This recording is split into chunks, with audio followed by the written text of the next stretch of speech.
Well, hello, 3D here, and I finished my through hike about 2 weeks ago. Finally getting around to a little gear review. This is just what I used, and it's very personal and whatever works for you. And there's infinite ways to combine this stuff and get other things, but a couple of the things that I always looked for in the gear was for something to be lightweight and small, because compacting inside the bag is important. In terms of the lightweight, I just thought of a new way to lighten my load. And here's what it is. Oof! Hey, that's a way to get rid of some weight, get rid of that beard. All right, so here we go with the gear review for me. Anyway, lots of ways to handle this. I used a ULA bag. Circuit is the style. It's just a big empty bag. There's no extra pockets. Those are great for organization, but all those extra pockets and zippers and everything add weight. So just a big hole in there. On the side is a place for water. I just use Gatorade bottles. Put the duct tape around the Gatorade bottles. When I wear it, I can actually, while I'm walking, reach the Gatorade bottles and drink, so I never have to worry about any of that. All right, I'm not going to hook that right now. Hanging here is a bandana. This is good for wiping my nose in the cold weather, wiping my brow in the hot weather, and it was just right there and easily accessible without ever having to take it off. Also hooked onto this little thing, I normally had my head net that goes in there, pulls it out, and the head net itself I used a lot. Those gnats and mosquitoes really bugged me. Get it? So there's the head net, and then what I found was it got very hot, so I'd pull it up like this, and then that string would end up like a windshield wiper and keep the gnats anyway away from my face. So that was kind of a cooler way to handle them. I had my cap. I used it a lot in the first month or two before the leaves came out, but once they came out, I was just walking through the green tunnel and I really didn't even need it. It was kind of handy for rain to keep the brow on if I didn't want to put the jacket on, but yeah, it's 50-50 on carrying this thing. Okay, in this pocket I kept my toiletry kit, and all I had in here, it's in a lock sack, L-O-K-S-A-K, which it's known for keeping the smell out, and bears and animals can't smell whatever's inside here. And since there's toothpaste in there, I needed that in there. So I have a little travel toothpaste. My toothbrush, I sawed off, so there it is, a little toothbrush holder here. I have some toothpicks in there, little plastic toothpicks, and my ibuprofen or naproxen that I had easily at hand. This is a cover for my phone, just a waterproof Ziploc, and earphones. Kept all of that over on this side, and you'll notice I keep saying where I kept stuff. Once I settled on where things were, I always kept things in exactly the same place. It just makes everything so much more efficient. And sometimes you're fishing for things in the dark, so if you know exactly where everything is, really works out. I used a bright pink phone cover that protected it from bumps, as well as I wouldn't lose it in the leaves or on the black bottom of my tent. In the back mesh thing here, I kept the things that I wanted easily accessible, which included a ground cloth. If the ground was particularly full of rocks or sticks or something that I couldn't clear, I would unfold it and put it under my tent. Most times I didn't need it, but I did use it. I pulled it out a lot of times just to sit on wet logs or rocks or something in the course of the day. Here's my water purification approach. I had a Sierra cup, and I would, if I could, I'd just get water directly into my Gatorade bottle, fill it all the way to the top, and sometimes I would have to use this cup to get it all in there. Once that was full, I used a Steri pen. It's a UV light, and you pull that out, you start it, you put it in the top, and you spin it around for about 2 minutes until the light goes off, and then your water is clean. It really worked for me. I didn't see many other people using that method, but worked for me. So I kept that in there. And then my toilet, or my bathroom accessories. I had a little Huggies, baby wipes. That they work amazing. And then I'd use some A&D ointment and apply it with a little toilet tissue. So that seemed to keep me from getting swamp ass that you may hear so much about. Never had it, and I really like that system. And then on top, I had my rain shell, raincoat, very lightweight. This particular one is called Outdoor Research. And I use that to go over. Sometimes I put it over my fleece, sometimes I wear it by myself, sometimes by itself, sometimes over my heavy puffy jacket, so it just depended on the conditions. Everything had one purpose, and I could mix and match depending on the conditions. Alright, so that's sort of like the main part of the bag here. What goes in the bag? Well, the first thing I'll talk about is the tent. I used a tarp tent. That's the name of the company. It's also the style. And other companies, I think, have started using that same name tarp tent for a style, which is basically a tarp and then a mesh mosquito netting little room underneath that tarp, and then kind of a bathtub bottom. At least this one was. It's all connected. It's not like separate pieces. It goes up very quickly, about maybe 3 to 5 minutes, and maybe even less. And then I had this little device at the top where I would hook this. It uses trekking poles as the tent poles, and then you can in the spare. There's one vestibule you're getting in and out of, and then the other one is kind of spare. So in the spare one, I would hook this the end of this little part of the bag, now an empty bag, with this carabiner, and then I could hook my tent pack, or my backpack, on the carabiner, which is held up at the top with this, so it kept it out of the tent and up off of the ground. Really worked out nicely. Let's leave that there. Okay, the first thing on the floor of the tent was my sleeping pad, and I would blow it up and then undo it. A lot of people use the closed foam. I did that as well for a while, but I ended up switching to this. I liked the comfort, and I got into rockier country toward the end, and this was more appropriate. I put these little non-skid things, like sandpaper kind of things, on the bottom so it wouldn't slide around on the bottom of the tent. This particular brand is, I don't know. Oh, Big Agnes insulated Q core. It worked fine. I imagine they all work pretty fine. I kept everything dry. This one I kept in this Cuban fiber dry bag. All right. Let's see. Sleeping bag. For the winter, I used this 15 degree, I think it's Marmot. I'll find the title on it. Here it is.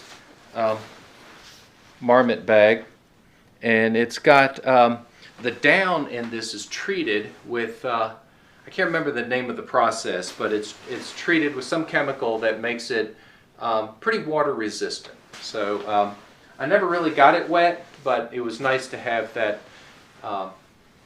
backup comfort feeling that it wouldn't get wet. And I kept the sleeping bag in a compactor bag, trash compactor bag.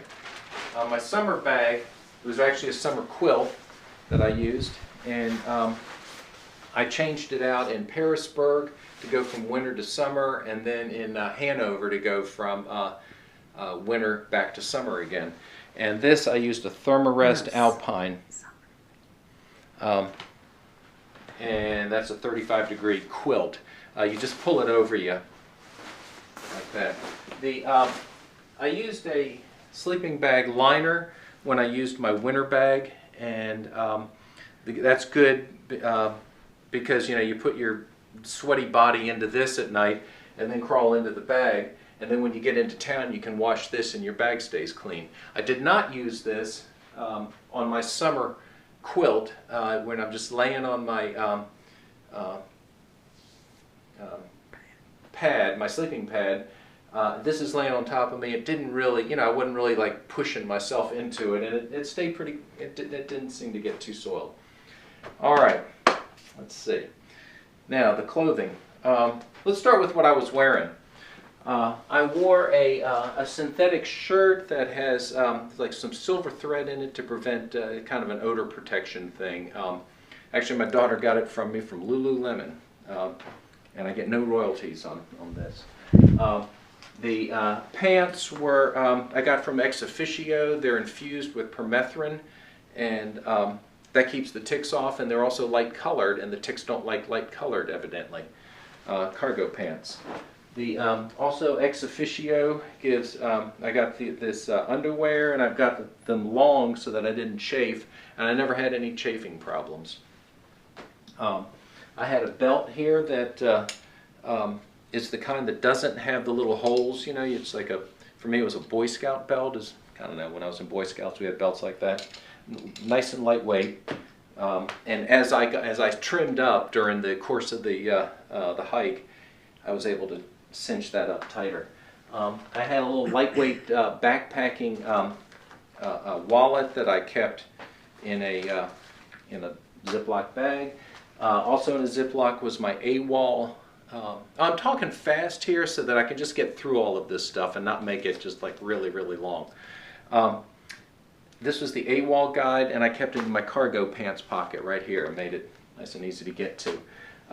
The other thing that I used on my phone, by the way, was gut hooks, which it takes, I think it was about $60 or so, and you get the entire trail, and it tells you, it communicates with GPS to tell you exactly where on the trail you are. It's a very handy little item. I'll talk more about my phone when I get to some other stuff. And then finally, I had a little pocket over here. I kept a whistle and had a mirror on it, and my gigantic Swiss Army knife. My socks and shoes, my liners, I went through a lot of different things, but I ended up with these little guys with toes in them. They're called Injinji, and they really ended up protecting my toes from rubbing against each other. I liked it a lot, so I had those as the toe liners, and darn tough wool socks over top of that. That in my, I use trail runners. For me, I use these, they're called Ultra as the company, Lone Peak was the style. I had particularly wide toe boxes, so they really worked for me. It gets one size larger than what your regular size is, because your feet will expand and swell, and you're wearing 2 pairs of socks. And I went through a bunch of these, but they really work. Trail runners, they're good to allow. They're lightweight. They're very stiff-soled, so they're a lot tougher than you think. And when water will get into them, and then it'll squish right back out. So I like that. And then my trekking poles, I use Black Diamond trekking poles. These are carbon fiber. They're expandable, which I needed for my using them also as tent pegs, tent poles. All right, so let's see. The other part of the clothing was, this is what I wore inside the tent. I had this little mesh bag, and I always packed everything with a certain destination in mind. So when I'm unpacking this, the first thing I would, well, in this case I pulled the wrong one out, there. And the first thing I would pull out is this shirt, because that's the first thing I take off, and it's personal preference, but I always did it exactly the same. This is a Smart Wool t-shirt and a Smart Wool long john shirt if I needed it. It also served as a in-town, if I ever went to kind of a nice place, it kind of served to allow that. Then I had a pair of pants, just like the other pants, and this is all for sleeping. This is all sleepwear. And dry. I was meticulous about always keeping this dry, so I had something dry to wear at night. And I would, of course, hang the other stuff. I had a shirt, a long sleeve shirt, and if I needed that at night when I'm sleeping, or sometimes I pull this shirt out and I would use it sometimes during the day, depending on the weather. I just ended up with the one shirt. Another pair of wool socks, and then in this bag was my headlamp, and of course all of this stuff is what I pull out for nighttime. What I liked about this is the black diamond, and it has a safety feature on it so that it won't turn on in the bag. Very important. And it's also waterproof. And then I kept my earplugs in here as well. Oh, that's right. And I, at night, first thing I would do is I pull this out, turn off the safety latch, and then I hung this with a twist tie on the top of the inside of the tent, and it turned out to be my overhead light, and I used that a lot. Very handy. All right, so that was that's not all the clothing. The rest of the clothing is over here. This is my fleece jacket, and I used to call this my closet because this is where I keep all my, well, what I would keep in there is I had one pair of gloves, one pair of mitten shells, which I did an extra coating of seam seal around all of the seams, and this is an Arctex wool cap. Any wool cap is fine. This, like, if the number one thing to keep you warm when you're out there is a wool cap. You got to have that. I slept with it often. Also, here's the other glove and mitten, and then my balaclava I wore, and this is handy. I put it over. You can pull. I wore it sometimes while I was hiking. Pull it up over your nose if you got a cold nose. You pull it down over your face. You pull it off, and then you just have a ring around your neck. So it's multifunctional, and I wore it almost every night there during the cold weather.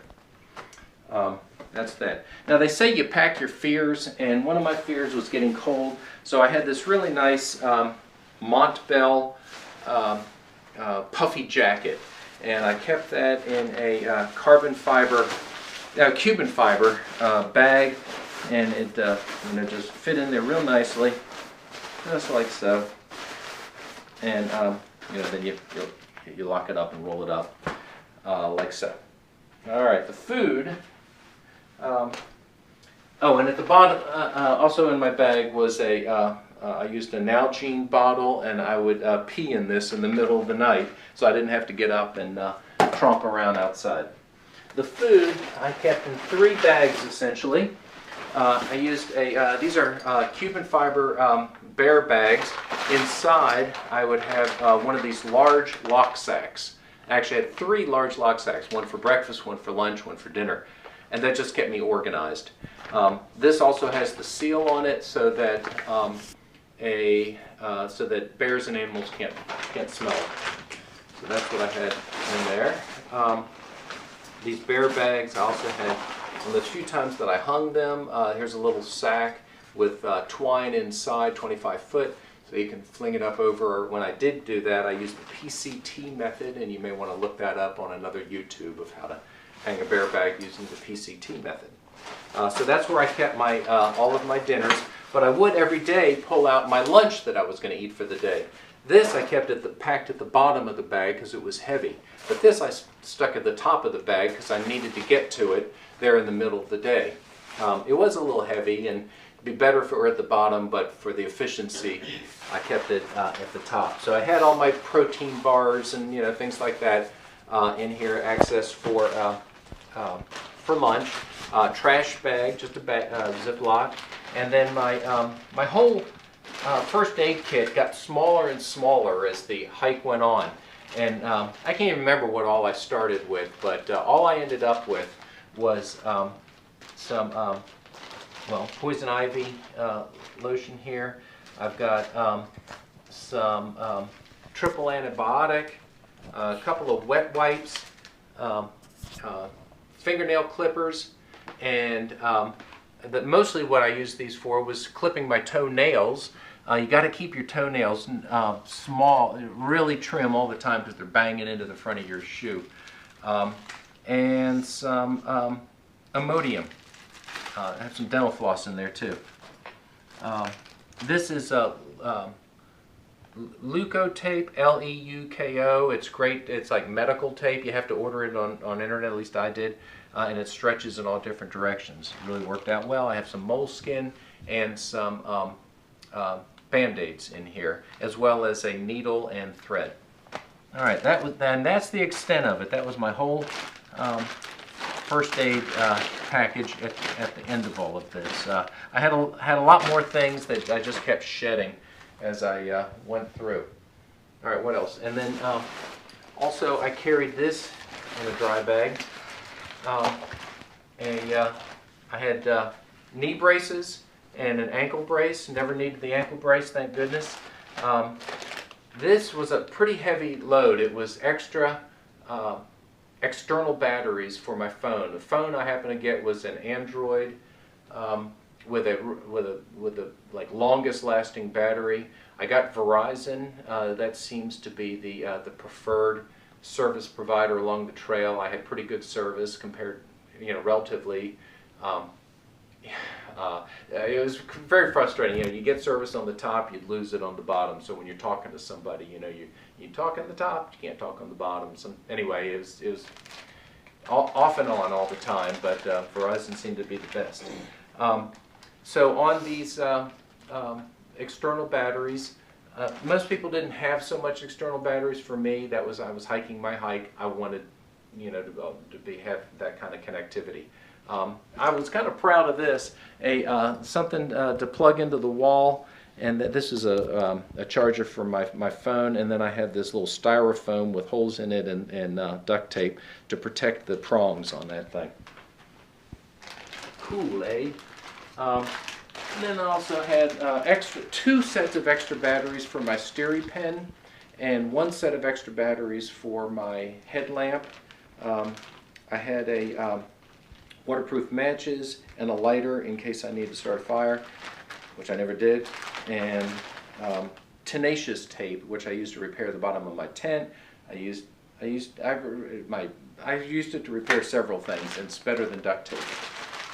All right, so that was that. I think that is everything that went into my pack. Now I'll talk a little bit about what I got rid of along the trail.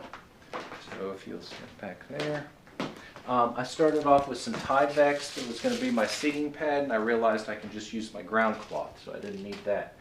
I started off with long johns, and because the only time I would ever need them was when I was crawling into a sleeping bag, so I just didn't need them. If you're the kind of person that spends a lot more time hanging around, I don't know, cold hostels or shelters or something, and you're out and about and more social, maybe you need them, but I didn't. I started with 2 pairs of shirts and realized, I'm not really needing 2 pairs, so I got rid of 1 pair that I just, one shirt, not pairs, that I used in the tent if I needed it, or occasionally I wore it out of the tent, but I only ended up needing one shirt. Same thing with the underwear. I started with 2. I ended up with 1. I'd wash it when I was in town, and I was in town every 4 or 5 days, and I know, kind of gross, but that worked for me. I definitely got rid of the rain pants. They made my legs sweat more than they they got just as wet as if they were getting wet with the rain. So and they're heavy, so I ditched the rain pants. Oh, I don't know. This was just to remind me that I had some Glide, and some people use that. I used Trail Toes was another thing, but I never really ended up using those once I got those socks with the little toes on them. So that's something I got rid of. I had a lot of people have bug spray, and I found that between the head net and the clothing, and I wore long pants the whole way.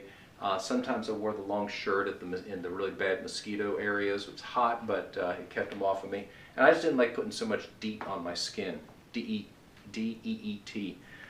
So I never ended up using that. A lot of people do though. I had little tips for the trekking poles, because the trekking poles will pick up leaves, but ended up not using them and just not worrying about the leaves so much.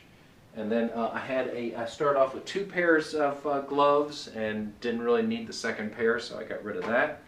I started off with a larger size belt from my backpack, and then found that when I lost weight I needed to get a smaller belt, so I changed that out. And then finally I had this is the closed cell sleeping pad, and I used that. I used another bag on top of it. One thing that was kind of good about that, and most people use this method actually, was I strapped it here to the back, and then it ended up being like a kickstand, and my pack would stay up like that. But it's bulky, and then I was looking for extra comfort when I got into the rockier country. Okay, so that's pretty much all the gear review. There was one other thing that I didn't talk about, and that was the absence of my stove and fuel. I elected not to take my stove along. That's something that I had learned about at the Appalachian Trail Institute. I took a 5-day course there with Dr. Doyle. It's pretty helpful too, by the way. But I decided not to take it. It's bulky, it's heavy, kind of heavy, and I just went with cold food all the way. So that was my plan. My breakfasts were mostly like Power Bars and Little Debbie's, that kind of thing. My lunches were peanut butter crackers and trail mix and Power Bars, that kind of thing, protein bars. And my dinner was often it was almost always a peanut butter and jelly rolled up in tortillas. Maybe some chips, potato sticks, Oreo cookies, water for drinking. So anyway, that was it. Okay, I think that's it for my whole gear review. Thank you for following along, and it was a little kind of frantic, fast. Happy hiking, everybody. 3D signing off.